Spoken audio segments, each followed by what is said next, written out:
It can be really difficult if there's not a desire to change, right? Like, and you would hope that if they're bringing in a consultant, that there's a desire to change. Me as being internal, in HR, it's hit or miss whether or not I'm working with leadership that has a desire to change.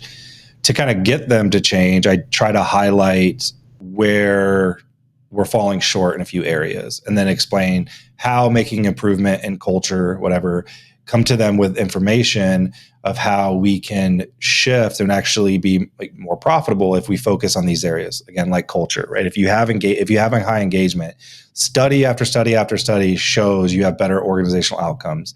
And so if you kind of lay it out that way, I have had some success with, getting people to slowly shift their mindset. I think really allowing people to understand that as we are growing and pushing and trying new things in organization, being okay with some failure. Actually, think about this a lot with like being okay with failure, having the freedom to fail. If you think about any sort of advancement we've made as a species, how much failure came along with that advancement, right? Scientific advancement, whatever, like we fail all the time, and that's okay. That's how we grow. That's how we push. That's how we change. So we need to be willing to try stuff and then pivot when it doesn't work.